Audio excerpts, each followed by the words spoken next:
Ovo je sve krompir, ako se ne proda, to ide sve na deponiju. Predrag Trajković u magacinu ima oko 200 tona prvoklasnog krompira. U poslednjih mesec dana uspeo je da proda samo 2 tone tog povrća. Prodaje uopšte ne ide kako je došao uvozan krompir iz Evropske unije. Ovaj naš krompir je stao i nikoga neće za nikakve pare. Na leskovačkim pijacama prepune tezge krompira iz Francuske. Kilogram uvoznog krompira košta od 40 do 50 dinara. U istu baštu idu, na kvantažu. Kupe i vi kao domaći. Prvo se uhvatuje za ovaj francuski, nemački krompir, je na oko lepši, ali ukus krompira je naš bolji.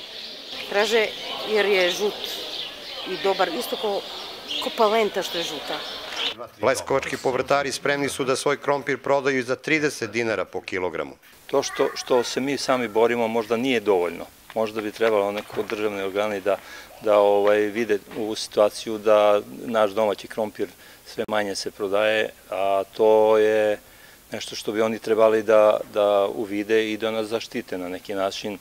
Na području Leskovca krompir se gaji na oko 2500 hektara, a prosečni prinos je od 15 do 25 tona po hektaru.